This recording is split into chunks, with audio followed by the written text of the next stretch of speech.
बिस्मिल्लाहिर्रहमानिर्रहीम। हज़रत अनस रज़ी अल्लाह ताला अन्हु बयान करते हैं, हम रसूल अल्लाह सल्लल्लाहु अलैहि वसल्लम के पास थे तो आप सल्लल्लाहु अलैहि वसल्लम हंस दिए। आप सल्लल्लाहु अलैहि वसल्लम ने फरमाया, क्या तुम जानती हो कि मैं किस वजह से हंस रहा हूँ? हज़रत अनस रज़ी अल्लाह ताला अन्हु बयान करते हैं, हमने कहा अल्लाह और इसके रसूल बेहतर जानते हैं। फरमाया, बंदे के अपने रब से मुखातिब होने से वो अर्ज़ करेगा, रब जी क्या आप मुझे जुल्म से नहीं बचाएंगे? फरमाया, वो रब ताला फरमाएगा, क्यों नहीं, ज़रूर। फरमाया, वो अर्ज़ करेगा, मैं अपने खिलाफ सिर्फ़ अपने नफ्स ही की गवाही कबूल करूँगा। फरमाया, अल्लाह ताला फरमाएगा, आज तेरा नफ्स ही तेरे खिलाफ गवाही देने के लिए काफ़ी है और लिखने वाले मुअज़्ज़ज़ फरिश्ते भी गवाही के लिए काफ़ी हैं। फरमाया, इसके मुंह पर मोहर लगा दी जाएगी और इसके अज़ा से कहा जाएगा कलाम करो। फरमाया, वो इसके अमाल के मुतल्लिक़ बोलेंगे, फिर इस बंदे के और इसकी ज़ुबान के दरमियान से पाबंदी उठा ली जाएगी।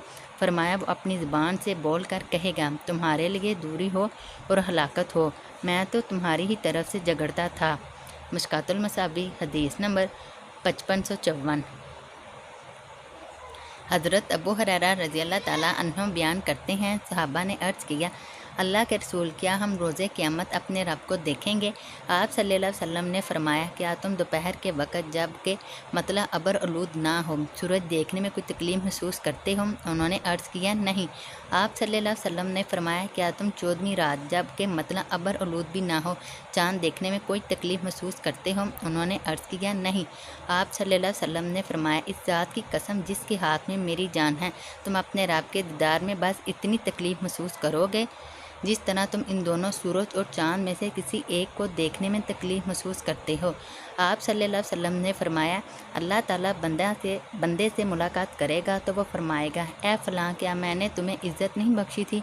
क्या मैंने तुम्हें सरदार नहीं बनाया था? क्या मैंने तुझे बीवी नहीं दी थी? क्या मैंने घोड़े और ऊँट तेरे लिए मुसहर नहीं किए थे? क्या मैंने तुझे तेरी कौम पर सरदार नहीं बनाया था और तू इनसे चौथा हिस्सा वसूल करता था? वो कहेगा, क्यों नहीं? फरमाया, रब ताला फरमाएगा, क्या तू जानता था कि तू मुझसे मुलाकात करने वाला है? वो कहेगा, नहीं। फिर रब ताला फरमाएगा, मैंने आज तुझे बुला दिया जिस तरह तुमने मुझे बुला रखा था। फिर रब ताला दूसरे से मुलाकात करेगा और इसी पहल की मिसल ज़िक्र किया। फिर वह तीसरे से मुलाकात करेगा तो वह इससे भी इसी की मिसल कहेगा।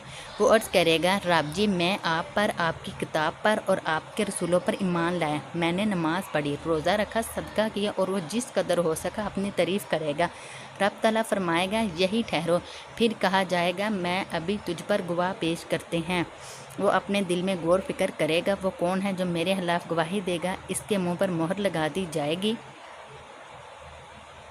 और इसकी रान से कहा जाएगा, बोलो। चनाचे इसकी रान, इसका गोश्त और इसकी हड्डियाँ इसके अमल के मुताबिक कलाम करेंगे और ये इसलिए होगा ताकि अल्लाह ताला इसके नफ्स की तरफ से इसका अज़र ज़ाइल कर दे और ये मुनाफिक शख्स होगा और ये वो होगा जिस पर अल्लाह नाराज़ होगा। बिस्मिल्लाहिर्रहमानिर्रहीम। हज़रत अबू हुरैरा रज़ी अल्लाह ताला अन्हु बयान करते हैं, रसूल अल्लाह सल्लल्लाहु अलैहि वसल्लम ने फरमाया, नेक माल करने में जल्दी करो।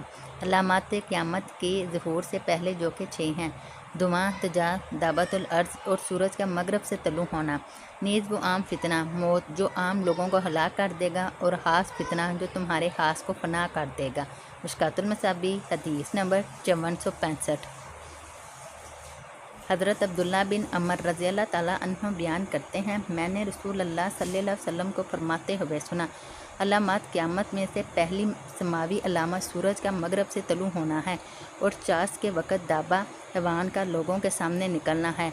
इन दोनों में से जो भी अपने साथ वाले से पहले निकल आया तो दूसरा इसके पीछे करीब ही है। मिशकातुल मसाबी हदीस नंबर 5466।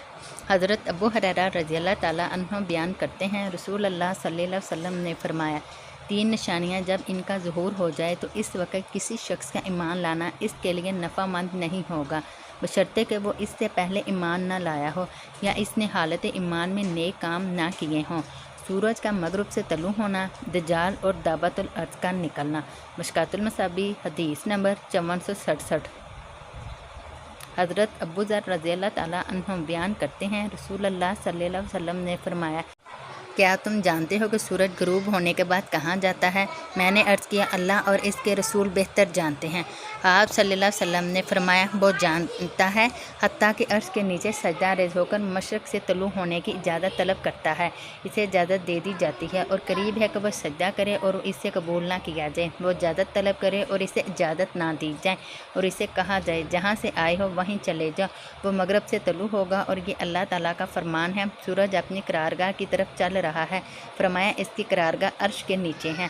مشکوٰۃ المصابیح، حدیث نمبر 5468۔